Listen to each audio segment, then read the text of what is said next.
कृष्णा। जैसे कि आप लोग जानते हैं कि हम आपके लिए एक ऐसी सीरीज लेकर आए हैं जिसमें मैं आपको बायोलॉजी के ब्लूप्रिंट पर बेस्ड हर चैप्टर को शॉर्ट में एक्सप्लेन करूंगी, साथ ही प्रोवाइड कराऊंगी अपने हैंड रिटन नोट्स जो आपको नीट मेंटोर ऐप पर मिल जाएंगे, जिसकी लिंक हमारे डिस्क्रिप्शन बॉक्स में है। तो आइए शुरू करते हैं आज का हमारा एक और इम्पॉर्टेंट चैप्टर। ओके, तो इसका पहला क्वेश्चन है what is point mutation. Point mutation क्या है? जैसे कि नाम से समझ आ रहा है, नाम को पकड़िए आप, दिया हुआ है पॉइंट, यानी कि किसी एक पॉइंट पे होगा, क्या होगा? म्यूटेशन होगा। म्यूटेशन होता क्या है? म्यूटेशन होता है कि आपकी एक न्यूक्लियोटाइड चेन होती है, उसमें कोई चेंजमेंट आ जाना, उसके बेस पेयर में कोई चेंजमेंट आ जाना। अब न्यूक्लियोटाइड कई सारे बेस पेयर से मिलकर बनती है, अगर उसके एक भी बेस पेयर में चेंज आ जाएगा तो उसको क्या हो जाएगा? म्यूटेशन हो जाएगा। चूंकि अब देखो क्या हो सकता है, म्यूटेशन कैसे हो सकता है? The point mutation is a type of mutation. तो पॉइंट म्यूटेशन क्या है? म्यूटेशन का टाइप है which is caused when one single होगा तभी हम उसे पॉइंट म्यूटेशन कहेंगे। ठीक है, single nucleotide base is added. अब देखो कोई तीन चीजें हो सकती है, या तो आपको उसको ऐड कर दो, या उसे डिलीट कर दो, या फिर क्या करो? चेंज कर दो। चेंज मतलब कोई भी चीज है वहां पे, जैसे कि बेस पेयर आपका यू है तो आप उसको चेंज करके क्या कर दो? ए कर दो, ये हो जाएगा चेंज। आप उसको ऐड कर सकते हैं, डिलीट कर सकते हैं या चेंज कर सकते हैं। तीनों ही केस में आपका क्या होगा? पॉइंट म्यूटेशन होगा। लेकिन होना क्या है कि सिर्फ एक सिंगल बेस पेयर ही वहां पे चेंज, डिलीट या फिर का ऐड होना चाहिए। ठीक है, तो ये इसकी सिंपल सी डेफिनेशन हो गई है। आगे दिया है this mutation has 3 type and they are. तो अब इस म्यूटेशन के 3 टाइप होते हैं। देखो आप क्या कर रहे हो, उसको सब्स्टिट्यूट कर सकते हो, डिलीशन या इंसर्शन। सब्स्टिट्यूशन का मतलब क्या होता है? यहाँ पे सब्स्टिट्यूशन का मतलब हो जाएगा यहाँ पे बदलना। जैसे कि आपने ए को बदल के यू को बदल के क्या हो गया? यहाँ पे ए हो गया है, तो ये आपका क्या हो गया? सब्स्टिट्यूट हो गया, यानी कि उसमें आपने यू को सब्स्टिट्यूट करके ए कर दिया है। वैसे डिलीशन क्या है कि जैसे कि आपका ये कोई बेस पेयर है, जी यू जी है, आप क्या करो? इसको हटा दो, यू को हटा दो, यू हटा दिया यहाँ से, तो ये क्या हो गया? डिलीशन हो गया। वही इंसर्शन क्या होगा? जैसे कि आपकी कोई चेन है, उसके अंदर आपने कोई ऐड कर दिया, जैसे कि आपका जी यू जी है, ठीक है, आपने इसमें क्या किया? ऐड कर दिया, कोई एक कहीं पर भी ऐड कर दो, आप आगे कर दो, ए जी यू जी हो जाएगा ये। ठीक है, तो ये क्या आएगा आपका एग्जांपल? इंसर्शन में आपका ये एग्जांपल आ जाएगा। तो इस तरह से सेम जो है एडेड, डिलीटेड और चेंज के बेसिस पे इसके टाइप हो जाएंगे। एडेड की जगह आप क्या कर सकते हो? इंसर्शन, डिलीटेड यानी डिलीशन और चेंज यानी सब्स्टिट्यूशन। तो ये क्या हो गया? इसके टाइप हो गए। अब इसका एक बहुत ही ज्यादा फेमस एग्जांपल है, पॉइंट म्यूटेशन का बहुत फेमस एग्जांपल है, that is your sickle cell anaemia. आपसे ये क्वेश्चन जो है सिकल सेल एनीमिया पे अलग से पूछा जा सकता है, साथ ही मतलब आपसे ये पूछेगा कि ये सिकल सेल एनीमिया किसका एग्जांपल है, तो ये किसका एग्जांपल हो जाएगा? पॉइंट म्यूटेशन का। या फिर सिकल सेल एनीमिया पे पूरा का पूरा एक क्वेश्चन अलग से पूछा जा सकता है। तो देखो सिकल सेल एनीमिया में होता क्या है कि जो बीटा ग्लोबिन चेन होती है, बीटा ग्लोबिन चेन किसकी? हीमोग्लोबिन मॉलिक्यूल की। देखो हीमोग्लोबिन मॉलिक्यूल में 2 चेन होती हैं, एक बीटा चेन और एक अल्फा चेन। ठीक है, तो अब जो बीटा ग्लोबिन चेन है उसकी 6th पोजीशन पे, बीटा ग्लोबिन चेन की 6th पोजीशन पे GAG की जगह पे क्या हो जाता है? आपका GUG हो जाता है। क्या होगा सिकल सेल एनीमिया में? In this the 6th position of beta globin chain of haemoglobin molecule GAG is substituted to GUG। अब ये हो गया तो हो गया, इससे क्या चेंजमेंट आएगा? भाई GAG है वो भी ठीक है, और GUG हो गया तो इससे क्या चेंजमेंट आ जाएगा? देखो होता क्या है कि ये क्या है? आपका बेस पेयर्स है, ठीक है, बेस पेयर या फिर एक कह लो कि न्यूक्लियोटाइड की चेन है। तो अब GUG जो है ना, ये आपका कोड किसको कर रहा था? ये कर रहा था ग्लूटामिक एसिड को कोड कर रहा था। लेकिन आपका GUG जो है ना वो वैलिन एसिड को कोड करता है, यानी कि अगर आपका GAG होगा तो वहां पे क्या बनेगा? ग्लूटामिक एसिड बनेगा। लेकिन अगर GUG हो जाएगा तो वहां पे वैलिन एसिड बनता है। ये इसका चेंजमेंट है। ठीक है, तो समझ आया? याद क्या रखना है? सिकल सेल एनीमिया में बीटा ग्लोबिन चेन, हीमोग्लोबिन की बीटा ग्लोबिन चेन में 6th पोजीशन पे चेंजमेंट आता है। चेंजमेंट क्या आता है कि ए की जगह जो है यू हो जाता है, और इससे जो GAG है ये किसको कोट कर रहा था? ग्लूटामिक एसिड को। लेकिन जब वो सब्स्टिट्यूटेड हो जाएगा GUG में तो क्या बनने लगेगा? आपका वैलिन एसिड बनने लगेगा। ठीक है, आपको यहाँ तक समझ में आ गया? अब आपकी NCERT में एक बहुत इंपॉर्टेंट डायग्राम दिया हुआ है सिकल सेल एनीमिया का। तो हम सिकल सेल एनीमिया को थोड़ा सा और डिटेल में देख लेते हैं कि होता क्या है। देखो हमारी जो RBCs है उसका शेप कैसा होता है? वाई कॉन्केव शेप होता है। लेकिन सिकल सेल एनीमिया में क्या होता है कि जो RBCs है उसका शेप कैसा हो जाता है? सिकल शेप्ड हो जाता जाता है, यानी कि हंसिया आकार शेप हो जाता है। देखो आपको यहाँ दिखाई दे रहा होगा, ये आरबीसी है, ये एक नॉर्मल आरबीसी है जिसमें आपका शेप कैसा है, बाई कॉन्केव शेप है। लेकिन यहाँ पे देखो आपका एक हंसिया आकार जो शेप है यानी कि सिकल शेप जो है ये आपकी आरबीसी हो जाती है। अब ये होता किस वजह से है, ये होता है आपका पॉइंट म्यूटेशन की वजह से। देखो यहाँ पे आपका mRNA जो है इसमें क्या है, आपका GAG है, ठीक है, GAG है, जिससे क्या हो रहा था, ट्रांसलेशन के बाद जो आपका बन रहा था, ये क्या बन रहा था, ग्लूटामिक एसिड बन रहा था।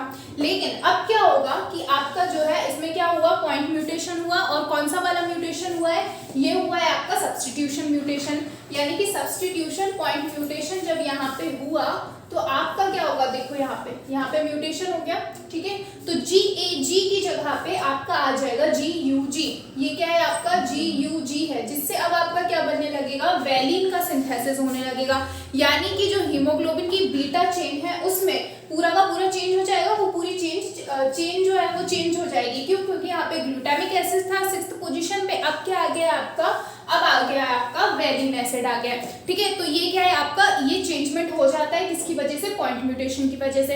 ऐसे ही आपके चेंजमेंट अगर आप किसी चीज को ऐड कर दोगे, आप ऐड कर दोगे तो उसका पूरा कोड चेंज हो जाएगा, ठीक है, कोड चेंज हो जाएगा तो वहां पे क्या होगा, जो चीजें जो सिंथेसिस होनी चाहिए थी, जो बनना चाहिए था वो ना बन के कुछ और ही बनेगा, ठीक है। तो ऐसे ही एडेड में होगा, ऐसे ही आपका डिलीटेड कर दोगे तब होगा, और ऐसे अगर आप चेंज कर दोगे तो उसका एग्जांपल तो हमने देख ही लिया है तब होगा, ठीक है। तो ये काय का आपका पॉइंट म्यूटेशन का एक बहुत ही इंपॉर्टेंट जो है एग्जांपल था, ठीक है। अब हम देख लेते हैं हमारा अगला क्वेश्चन। अगला क्वेश्चन है वो क्या दिया हुआ है कि father can not transmit sex linked disease to his son, explain this.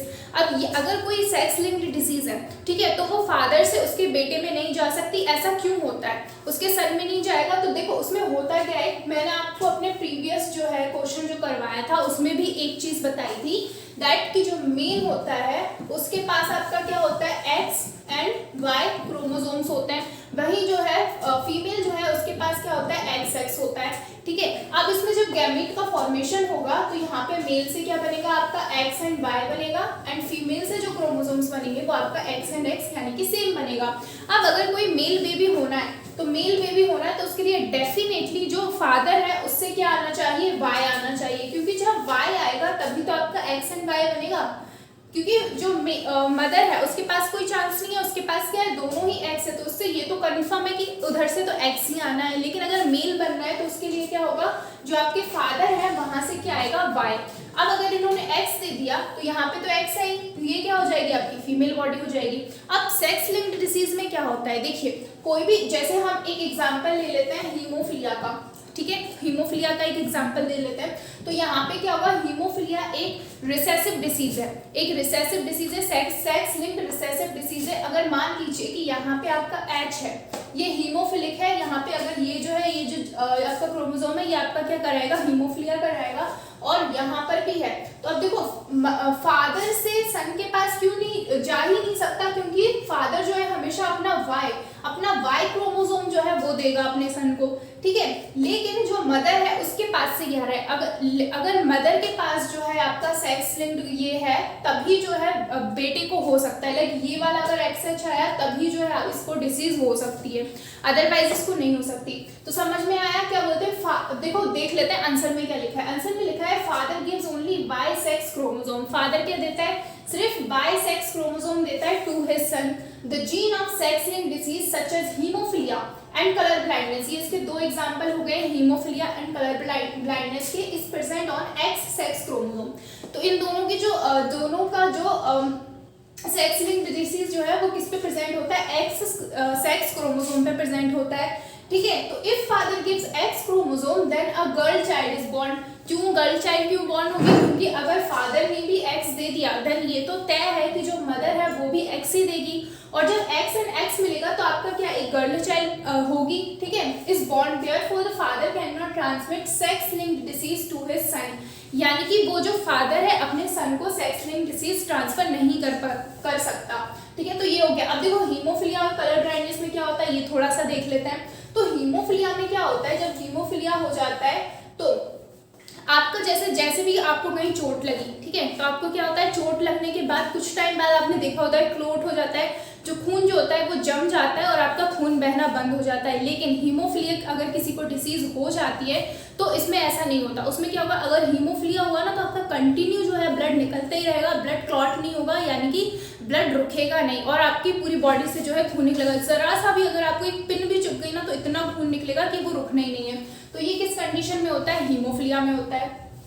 अब कलर ब्लाइंडनेस में क्या होता है, कलर ब्लाइंडनेस जो है ये भी आपकी एक्स लिंक्ड डिसीज है, ठीक है, और ये भी रिसेसिव डिसीज है। अब कलर ब्लाइंडनेस में क्या होता है कि आपको कलर में चेंज में फर्क नहीं आता।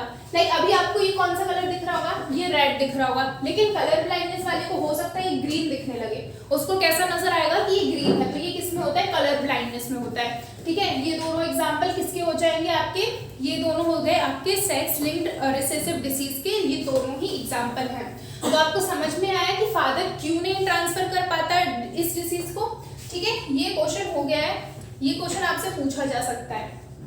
नेक्स्ट मोस्ट इंपॉर्टेंट क्वेश्चन, ये आपका पूरा ये जो चैप्टर है ना, इसमें मेंडल के कुछ एक्सपेरिमेंट से रिलेटेड जो क्वेश्चन है वो काफी ज्यादा इंपॉर्टेंट है और उन्हीं में से एक ये है, ये काफी ज्यादा पूछा जाता है। देखिए बोला गया है कि make a list of traits and their alternate form studied by Mendel, यानी कि मेंडल ने कुछ ट्रेट, कुछ लक्षण, ट्रेट का मतलब क्या होता है, लक्षण को स्टडी किया था, तो वो कौन से हैं वो बताइए। तो देखो होता क्या है, मेंडल ने जो है 2-3 चीजें, वैसे 7 चीजें देखी थी और उसमें क्या है, आप जैसे सबसे पहला है आपका हाइट ऑफ द स्टेम। अब इसमें क्या होगा, हाइट कैसी होगी, या तो वो टॉल होगा या फिर शॉर्ट होगा, है ना, या तो टॉल होगा या डॉर्फ होगा, डॉर्फ मतलब बौना होगा। तो 2 चीजें हो जाएंगी। कलर ऑफ द फ्लावर में क्या होगा, पर्पल होगा या वाइट होगा। तो इस तरह से उन्होंने कुछ अल्टरनेट फॉर्म्स देखी थी जो स्टडी की थी किसने, मेंडल ने, और इसी के बेसिस पे उन्होंने देखा था कि आपका कैसे आगे कैरेक्टर जो है वो ट्रांसफर हो रहा है, ठीक है। तो देखो अब इन्होंने कौन कौन से ट्रेट लिए थे, तो इन्होंने 7 ट्रेट लिए थे जो आपको याद रखने हैं। सबसे पहला क्या है, height of the stem, colour of the flower, position of flower, shape of pod. Pod क्या हो जाएगा आपका, जो फली जो रहती है ना, फली के ऊपर जो रहता है, यानी कि मटर के ऊपर का जो रहता है उसको क्या कहते हैं, पोड बोलते हैं, ठीक है। अब colour of the pod, shape of the seed and colour of the seed. तो आपको ये चीज याद रखनी है। सबसे पहला क्या है, हाइट ऑफ स्टेम, तो ये कैसा होगा, ये जो आगे दिए हुए हैं ये आपके सारे कैसे डोमिनेंट हैं, जैसे कि आपका tall, purple, axial, inflated, green, round and yellow. आगे जो दिए हुए हैं ना ये सारे डोमिनेंट हैं। डोमिनेंट कैसे, एक एग्जांपल ले लेते हैं। फॉर एग्जांपल आपका पहला क्या दिया हुआ है, हाइट ऑफ स्टेम। अब जो कैपिटल टी है, मान लीजिए कि ये रिप्रेजेंट कर रहा है डोमिनेंट जीन को, ठीक है। वहीं अगर आपका ये जो टी है, स्मॉल टी, ये किसको रिसेसिव को कर रहा है। अब अगर ये दोनों हुए, जैसे टी एंड टी हुआ, दोनों साथ हुए, तो यहाँ पे आपका ये जो आपका प्लांट बनेगा इससे, वो कैसा बनेगा, इससे बनेगा आपका टॉल। टॉल क्यों बन रहा है, क्योंकि आपकी जो कैपिटल वाली जो टी जीन है वो कैसी आपकी डोमिनेंट है, तो इस वजह से आपका टॉल बनेगा। लेकिन वहीं अगर हम ये ले लेते हैं टी एंड टी, तो इस केस में जो है आपका ये दोनों ही रिसेसिव है, तो इस केस में जो है आपका जो बनेगा प्लांट वो कैसा बनेगा, ड्वार्फ बनेगा, ठीक है। और अगर कैपिटल टी है तो देन आपका जो है टॉल बनना ही है। तो ये चीजें हो गई है ना, ये इन्होंने लिया था। 7 चीजें आपको लाइन बाय याद रखनी है। That first one is your height of stem, color of the flower, position of flower, shape of pod, shape of seed। देखो यहाँ से आप इन दोनों को रिलेट कर सकते हो कि पोड का शेप और शेप ऑफ सीड करना है, ठीक है। बाकी colour of pod and colour of seed है।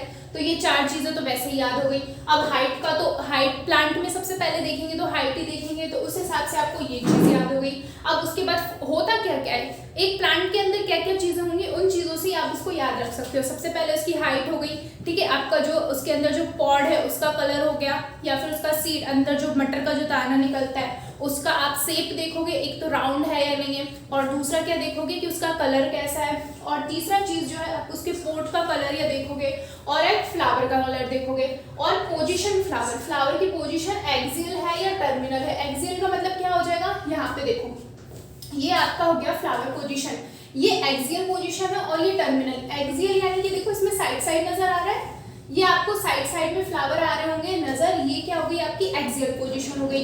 वही टर्मिनल यानी कि टॉप पे लगा हुआ है फ्लावर कैसा लगा है, टॉप पे लगा है, तो उसको क्या बोल दोगे आप, टर्मिनल है ना, ये एकदम टर्मिनल पॉइंट पे है, तो ये क्या हो जाएगा आपका टर्मिनल। और एक्सियल यानी कि साइड में जो लगा हुआ है ये एक्सियल हो जाएगा।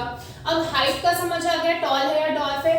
अब सीट का कलर येलो या ग्रीन, यहाँ पे कंफ्यूजन हो सकता है क्योंकि हम नॉर्मली जो सीट देखते हैं तो हमको क्या चाहिए कि ग्रीन मटर जो होगा वो ज़्यादा अच्छा होगा, लेकिन यहाँ पे कलर में एक है कि येलो वाला जो है वो डोमिनेट होता है किसके ऊपर, ग्रीन वाला। ये आपको कलर में याद रखना है, सीट के कलर में। वही पॉट का जो कलर होगा, ये पॉट कलर में जो है आपका ग्रीन ही डोमिनेट होता है किस पे, येलो पे। तो इन दोनों चीज़ों को आपको याद रखना है। वही आपका हो गया फ्लावर का कलर, तो दो टाइप के फ्लावर होते हैं, या तो पर्पल हो जाएगा या फिर आपका व्हाइट हो जाएगा।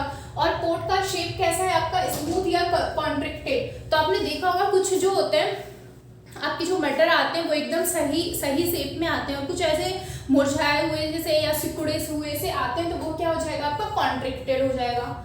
ठीक है, तो ये 7 चीजें जो हैं, ये 7 अल्टरनेट फॉर्म जो है मेंडल ने लिए थे अपनी स्टडी के लिए। तो ये आपसे पूछा जा सकता है डेफिनेटली, आपको इन सबको क्या करना है, याद रखना है। ठीक है, ये आपका एक इम्पॉर्टेंट क्वेश्चन हो गया। अब हम बढ़ते हैं हमारे नेक्स्ट इम्पॉर्टेंट क्वेश्चन को, जो इस पर तो आप एकदम स्टार लगा लीजिए क्योंकि ये क्वेश्चन काफ़ी ज़्यादा पूछा जा सकता है। और ये आपको कैसे पूछा जाएगा, लॉन्ग आंसर टाइप क्वेश्चन में पूछा जाएगा, क्योंकि अभी जब आप इसको देखोगे ना एनसीईआरटी में भी देखोगे, या फिर ये मैंने बनाया है एनसीईआरटी में देख के काफ़ी ज़्यादा कॉम्प्लिकेटेड लगता है। बच्चे समझ ही नहीं पाते हैं कि हो क्या रहा है इसमें, और कंफ्यूज होकर ये पूरा क्वेश्चन छोड़ देते हैं, जबकि इसमें कुछ भी नहीं है। आप इसको एक बार समझ लोगे ना तो आपको इसको दोबारा पढ़ने की भी ज़रूरत नहीं होती। बाकी जो थ्योरेटिकल क्वेश्चन होते हैं उनमें आपको क्या करना पड़ता है कि आपको 1-2 बार पढ़ना पड़ता है, आप कोई पॉइंट भूल गए या वो। लेकिन ये क्या है, आपने एक बार समझ लिया, एक बार समझने के बाद आपको दोबारा पढ़ने की बिल्कुल भी ज़रूरत नहीं होगी। तो चलिए समझते हैं इस क्वेश्चन को। सबसे पहले देख लेते हैं क्वेश्चन है क्या। क्वेश्चन में बोल रहा है कि explain Mendel's law of independent assortment with the example of round seed.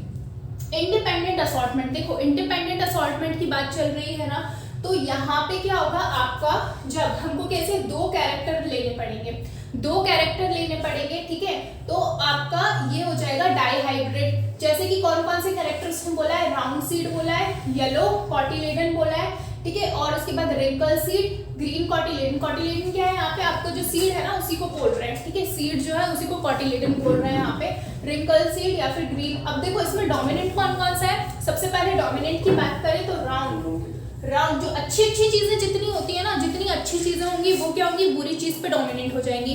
ये याद रख लो कि बुरी चीजें जो होती हैं वो रिसेसिव होती हैं, और जो अच्छी चीजें होंगी वो उस पर डोमिनेट हो जाएंगी, यानी कि उस पर हावी हो जाएंगी। तो यहाँ पे क्या है आपका, राउंड है। राउंड अच्छा है ना भाई, मटर हमको राउंड ही चाहिए, तो ये कैसा आ गया, डोमिनेट हो गया। वही आपका येलो छोड़ो, अभी रिंकल्ड जो है, रिंकल्ड यानी कि सिकुड़ा हुआ जो सीड है वो कैसा हो जाएगा आपका, रिसेसिव हो जाएगा। वही कलर का जो है मैं बता चुकी हूँ कि कलर में आपको याद रखना है, आप ग्रीन को डोमिनेंट मत मान लेना। यहाँ पे थोड़ा सा चेंजमेंट है कि आपका जो येलो कलर है किसका, सीड का, वो कैसा होता है, डोमिनेंट होता है, लेकिन पॉट के अंदर जो आपका ग्रीन कलर है वो डोमिनेंट होता है। तो ये कुछ चीजें हो गई, ये आपको ध्यान रखना है। ठीक है, अब उसके आगे वो बोल रहा है कि with the help of checker board से आपको इसे बताना है, and also explain genotypic and phenotypic ratio. तो इस क्वेश्चन में हम ये तीनों चीजें देखने वाले हैं अभी। ठीक है, अब उसके लिए क्वेश्चन स्टार्ट करने से पहले आपको कुछ सिंबल देने पड़ेंगे, लाइक वाई आर। अब आप सोच रहे होगे कि ये सब क्या है। देखो जितने भी डोमिनेंट वाले हैं ना, डोमिनेंट के लिए हम हमेशा कैपिटल लेटर से डिनोट करते हैं। उसको कैसे करेंगे, कैपिटल लेटर से डिनोट करेंगे। जैसे कि अगर आपका राउंड है तो आप राउंड, कैपिटल आर है तो ये क्या हो गया, ये डोमिनेंट वाले का होगा। और अगर स्मॉल है तो ये आपका किसके लिए हो जाएगा, रिसेसिव के लिए हो जाएगा। तो क्या करना है हमको, एक तो रहना है राउंड, है ना, तो ये आर हो गया, ये आर क्या हो गया, दोनों। अगर दोनों आर है तो एकदम ट्रू है, ये ट्रू ब्रीडिंग प्लांट है, इसको याद रखना। ठीक है, तो आर क्या हो जाएगा आपका, राउंड हो जाएगा। वहीं अगर हम उसके कलर की बात करें तो capital Y and capital Y, ये क्या हो जाएगा आपका, ये आपकी डोमिनेंट कलर हो जाएगा, डोमिनेंट कलर यानी कि येलो। वहीं अगर small R and small Y है दोनों, तो ये आपका कैसा होगा, देखो ये आपका राउंड एंड येलो, ये क्या हो गया आपका राउंड एंड येलो। ये कैसा है, राउंड एंड येलो है। वहीं ये जो है आपका, ये कैसा, रिंकल्ड एंड येलो हो जाएगा। इसको हम अपनी नेक्स्ट स्लाइड में देख लेते हैं। ये देखो यहाँ पे ये क्या है, राउंड है एंड येलो सीड है ना, दोनों अगर आर है तो आपका राउंड एंड येलो सीड है। वहीं अगर small R and small Y है तो आपका ये रिंकल्ड एंड ग्रीन सीड हो जाएगा। ये एकदम प्योर कंडीशन में अभी। ठीक है, इसमें दोनों की दोनों कैसी डोमिनेंट जीन है और इसमें दोनों की दोनों रिसेसिव है ना, यानी कि बीच में कुछ नहीं आया। अब जब इसमें गैमेट बनने की बात आएगी, गैमेट कैसे बनेगा, देखो R से आपका एक R ही देगा और Y जो है आपका एक Y देगा, यानी कि इससे क्या बन जाएगा R एंड Y, ठीक है। और यहाँ पे आपका जो है स्मॉल r एंड y बनेगा। ये दोनों जब मिलेंगे, है ना, ये दोनों जब मिलेंगे तो आपका क्या होगा, यहाँ पे ये आपकी फर्स्ट जनरेशन कहलाएगी, ठीक है। इन दोनों के बीच में जब ये दोनों मिलेंगे और यहाँ पे जो बनेगा वो क्या होगा, आपका फर्स्ट जनरेशन कहलाएगी। और उसमें बना क्या है आपका, उसमें बन जाएगा आपका एक तो कैपिटल R और small r and capital Y and small y, ये आपका क्या हो गया, फर्स्ट जनरेशन बन गई। अब इसके बाद जब हम सेकंड जनरेशन में, अच्छा फर्स्ट जनरेशन में तो ये बन गया, अब इसमें मिलेगा क्या अपने को, तो देखो कैपिटल R अपना डोमिनेंट है ना, तो ये वाला कैसा हो जाएगा, ये हो जाएगा आपका राउंड, ठीक है, राउंड एंड ये भी कैसा रहेगा, क्योंकि यहाँ पे भी कैपिटल Y है तो राउंड एंड येलो। ये जो आपका बना है ना, ये भी आपका राउंड एंड येलो ही बनेगा, क्योंकि यहाँ पे भी आपकी जो जीन है वो डोमिनेंट वाली जीन प्रेजेंट है। लेकिन जब आप यहाँ से, तो क्योंकि अब देखो फर्स्ट जनरेशन जो हमारी आई है, क्या इसमें हमको कोई चेंजमेंट देखने मिला, नहीं, जो पेरेंट थे वो भी राउंड एंड येलो थे और यहाँ पे राउंड एंड येलो मिला, यानी कि ये वाला कहीं कैरेक्टर हमें देखने नहीं मिला, ठीक है। तो यहाँ पे पूरा का पूरा ये डोमिनेंट वाले जो कैरेक्टर थे वो फर्स्ट जनरेशन में आ गए।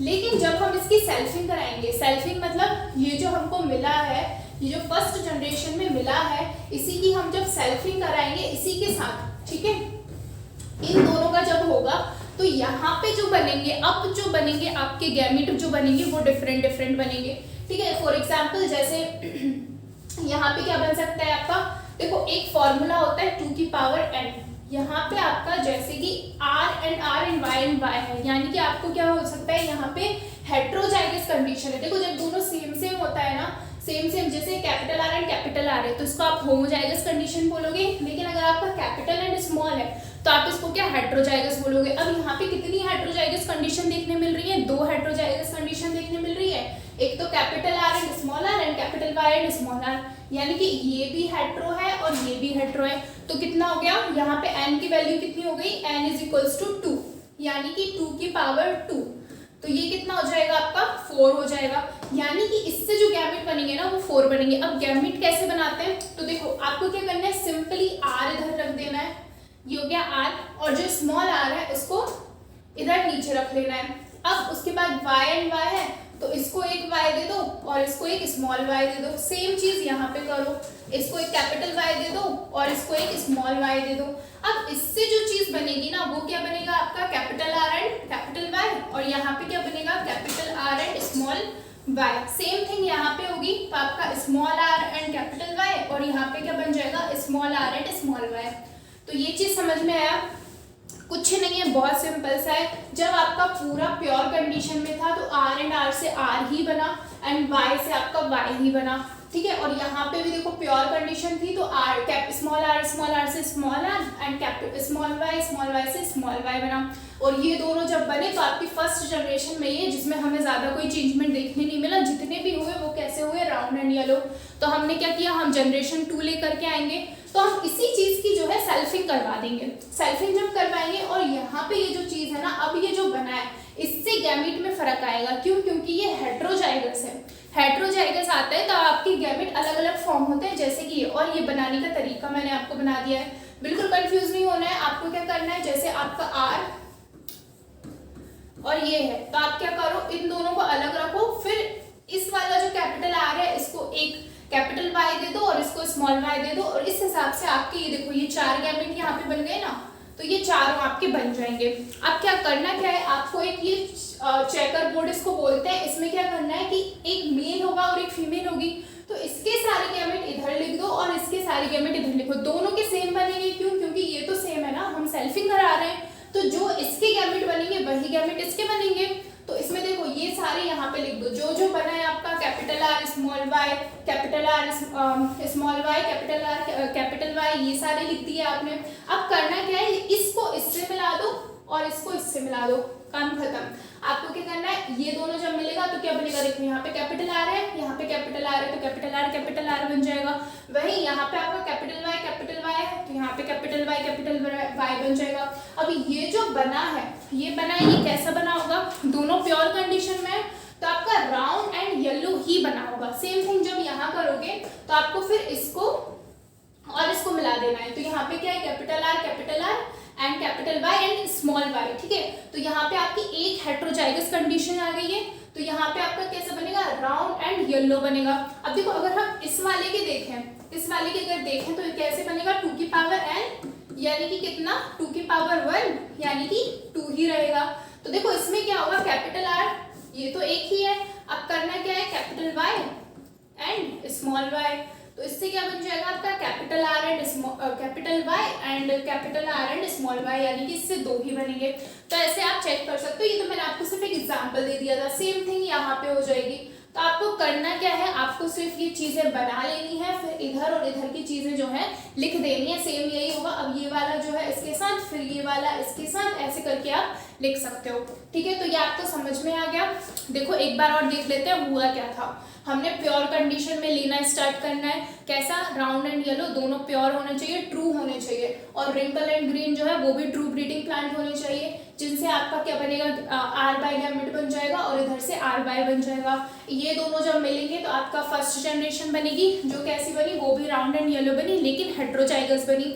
यहाँ पे आपके होमोजाइगस थे, एकदम प्योर थे, लेकिन यहाँ पे हेट्रोजाइगस बने, ठीक है। फिर उसके बाद हमने इन दोनों की सेल्फिंग कराई, तो अब जो हमारी गैमीट बने वो डिफरेंट बने। फिर हमको करना क्या है, इनको एक बार इधर लिख देना है और एक बार इधर लिख देना है, फिर इन दोनों को मिला करके हमको चेकर बोर्ड के अंदर लिख देना है।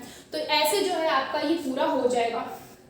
अब एक जो है आता है genotypic ratio and phenotypic ratio, इसको और जरा देख लेते हैं। देखो मेंडल ने जो मोनोहाइब्रिड क्रॉस करवाया था उसमें उसका जीनोटाइपिक रेशो क्या आया था, उसका जो GR आया था, यानी कि जो जीनोटाइपिक रेशो आया था वो आया था 1:2:1, ये आपका जीनोटाइपिक रेशो था। और जो फिनोटाइपिक रेशो था वो क्या था आपका, वो था आपका 3:1। अब ये कैसा क्रॉस है, लेकिन ये आपका डाइहाइब्रिड क्रॉस है। तो आप कुछ मत करो, सिंपली जो है 1:2:1 इसका मल्टीप्लाई कर दो 1:2:1 से। तो यहाँ पे क्या हो जाएगा आपका, यहाँ पे जब आप करोगे तो देखो यहाँ पे 1 का मल्टीप्लाई एक बार सब में देना है, ठीक है। तो यहाँ पे क्या हो जाएगा आपका 1:2:1, और फिर आप जब 2 का मल्टीप्लाई दोगे तो क्या हो जाएगा 2:4:2, ये क्या हो गया आपका, ठीक है। अब एक और 1 बचा है, तो यहाँ पे फिर से 1:2:1, ये देखो ये जो आया है ना आपका, ये आपका क्या हो जाएगा, यही हो जाएगा आपका डाइहाइब्रिड क्रॉस का जीनोटाइपिक रेशो। आपको याद क्या रखना है कि जो मोनोहाइब्रिड क्रॉस है उसके अंदर जो जीनोटाइपिक रेशो आता है वो आता है 1:2:1, और डाइहाइब्रिड में कुछ नहीं करना, इसी को मल्टीप्लाई कर दो, ठीक है। एक बार 1 का पूरे इसमें कर दो, फिर 2 का पूरे इसमें कर दो और 1 का इसमें कर दो, तो ये आपका क्या आ जाएगा, जीनोटाइपिक रेशो डाइहाइब्रिड क्रॉस का। सेम अगर आप फिनोटाइपिक रेशो निकालना चाहते हो तो क्या करो 3:1 और इसी का मल्टीप्लाई कर दो 3:1 से। अब यहाँ पे क्या हो जाएगा, एक बार हमको 3 का इन दोनों में मल्टीप्लाई करना होगा और एक बार 1 का जो है इन दोनों में मल्टीप्लाई करना होगा। जब हम 3 का करेंगे तो यहाँ पे क्या आएगा 9:3, और जब 1 का आप करोगे तो यहाँ पे आएगा आपका 3:1। तो ये क्या हो गया आपका फिनोटाइपिक रेशो हो गया। देखो यहाँ पे ये चीज लिखी है, तो ये चीज इतना समझ में आ गया कि आपका जीनोटाइपिक एंड फिनोटाइपिक रेशो क्या होता है। तो ये बहुत इंपॉर्टेंट क्वेश्चन था, इसे ध्यान रखना है। और एनसीईआरटी में भी देखो सेम यही डायग्राम दिया हुआ है, बट इन्होंने क्या किया है कि इसको चेकर बोर्ड जो है ना इसको थोड़ा सा टेढ़ा बना दिया है। तो आपको जरूरत क्या है, आप ऐसा सिंपल सा बना लो, और इसमें और ज्यादा कंफ्यूज हो गए है ना, तो आप इसको ऐसे और ऐसे करके बना सकते हो। ये आपका क्या हो जाएगा, ये भी चेकर बोर्ड ही कहलाएगा, ठीक है। तो ये आपका एक बहुत इंपॉर्टेंट क्वेश्चन हो गया है यहाँ पे। तो अब हम देख लेते हैं इस चैप्टर से रिलेटेड कुछ इंपॉर्टेंट क्वेश्चंस, ठीक है। तो पहला क्वेश्चन क्या है, what is homozygous ratio of F2 generation in incomplete dominance. तो यहाँ पे एक चेंजमेंट होता है। देखो जो मेंडल ने जो आपका करवाया था मोनोहाइब्रिड क्रॉस का मैंने आपको बता दिया है पीछे वाले में भी, कि जो आपका जो उसका रेशो आता है होमोजाइगस रेशो, जो जीनोटाइपिक रेशो आता है वो कितना आता है, वो आता है आपका 1:2:1 है ना। और जो आपका फिनोटाइपिक रेशो आता है वो कितना आता है आपका 3:1, लेकिन यहाँ पे क्या पूछ रहा है, इनकम्प्लीट डोमिनेंस में क्या आपका जो है रेशो होगा, तो ये आपको बताना है। ये एक्सेप्शन है इनकम्प्लीट डोमिनेंस, जैसे कोडोमिनेंस एक एक्सेप्शन है वैसे ही इनकम्प्लीट डोमिनेंस भी एक एक्सेप्शन है। और यहाँ पे आपका ये जो रेशो है ये चेंज आता है। अब इसी का आंसर आपको मुझे कमेंट सेक्शन में बताना है, जिसके आंसर सही क्या है मैं आपको अपनी नेक्स्ट वीडियो में बता दूंगी, ठीक है। तो ये क्वेश्चन हो गया। सेकंड क्वेश्चन क्या है, when colour blind man is married with the carrier female right the possibility of female genotype. तो ये वैसे तो इनडायरेक्टली मैं आपको बता चुकी हूँ, बट आपको भी एक बार कोशिश करनी है और पता करना है कि यहाँ पे इसका रेशो क्या होगा। So in sickle cell anaemia, question number 3 है, in sickle cell anaemia become sickle cell, ठीक है। तो ये क्वेश्चन अगर आपने मेरा लेक्चर सही से सुना होगा तो उसके बीच में मैंने आपको बता दिया था, अगर आपको मेरी बातें याद होंगी कि किसका शेप जो है वो शिकल शेप्ड हो जाता है। ये काफी कॉमन क्वेश्चन है और काफी ज्यादा पूछा जा सकता है। फोर्थ क्वेश्चन है, Mendel worked on which plant. तो ये तो बहुत ही इजी क्वेश्चन है कि उन्होंने किस प्लांट के ऊपर वर्क किया था। और ये ऐसे क्वेश्चन जो है ना पूछे जाते हैं, अगर आप एक बार लेक्चर देख लोगे ना उसके बीच की जो बातें हैं उनको ध्यान से सुन लोगे तो आप जो ऑब्जेक्टिव है वो तो ऐसे ही कर दोगे, क्योंकि आपको कॉन्सेप्ट पता है। तो उन्हीं जो आपकी थ्योरी, आप जो एक टॉपिक देख रहे हो उन्हीं के अंदर से ऑब्जेक्टिव बनाए जाते हैं। तो अगर आप उसको अच्छे से पढ़ोगे ना तो ऑब्जेक्टिव तो आपके ऐसे ही सारे सॉल्व हो जाएंगे। अब ये एक इंपॉर्टेंट क्वेश्चन है, थोड़ा डिफरेंट है। आपका फिफ्थ वाला है कि transfer of parental character to offspring is called. तो ये तो आपको पता ही होना चाहिए कि आपका एक पेरेंट से उसके ऑफस्प्रिंग में जो कैरेक्टर जा रहे हैं आप उसको क्या बोलते हो, ठीक है, ये आपको बताना है। एंड ये जो क्वेश्चन है ये इंपॉर्टेंट क्वेश्चन है, ये मैं बता देती हूँ आपको मिलेगा कहाँ पे। तो एनसीईआरटी की जो लास्ट के पेजेस है ना वहाँ पे आपको इसका आंसर मिल जाएगा। बोल कह रहा है कि down syndrome is chromosome trisomy, आपको बताना है क्रोमोसोम नंबर, ये किस क्रोमोसोम पर चेंजमेंट ट्राइसोमी होने पे आपका डाउन सिंड्रोम होता है। सेवेंथ क्वेश्चन है, what is the phenotypic ratio of codominance. तो बताया था मैंने, जैसे इनकम्प्लीट डोमिनेंस आपका एक एक्सेप्शन है मोनोहाइब्रिड क्रॉस का, वैसे ही आपका क्या है कोडोमिनेंस जो है ये भी आपका एक एक्सेप्शन है। तो इसका आपको बताना है। 8th क्वेश्चन जो है, what is exception of Mendel's law of independent assortment, यानी कि मेंडल्स लॉ के इंडिपेंडेंट असॉर्टमेंट में जो है एक्सेप्शन क्या है, ठीक है, ये भी आपको पता करना है। Who is regarded as father of genetics, सबसे कॉमन और सबसे फेमस क्वेश्चन जो आप बोल सकते हो, और ये तो आपको पता ही होना चाहिए। अगर आप जेनेटिक्स पर पढ़ रहे हो ना, अगर आप जेनेटिक्स का जो चैप्टर पढ़ रहे हो तो आपको ये तो पता ही होना चाहिए कि फादर ऑफ जेनेटिक्स कौन है, ठीक है। अब 10th क्वेश्चन है, how many type of true breeding variety are selected by Mendel. तो मेंडल ने कितनी ट्रू ब्रीडिंग वैरायटी जो है सिलेक्ट की थी, ये इसका आंसर आपको बताना है। बाकी जो मैंने जो हमारा प्रीवियस जो चैप्टर हमने पढ़ा था उसके जो आंसर्स हैं वो मैं आपको बता दूंगी, ठीक है। और इस चैप्टर के पूरे पीडीएफ नोट्स जो हैं आपको हमारे ऐप नीट मेंटोर में पीडीएफ की फॉर्म में प्रोवाइड कर देंगे, ठीक है। तो हम मिलते हैं हमारे नेक्स्ट क्वेश्चन के साथ। Thank you.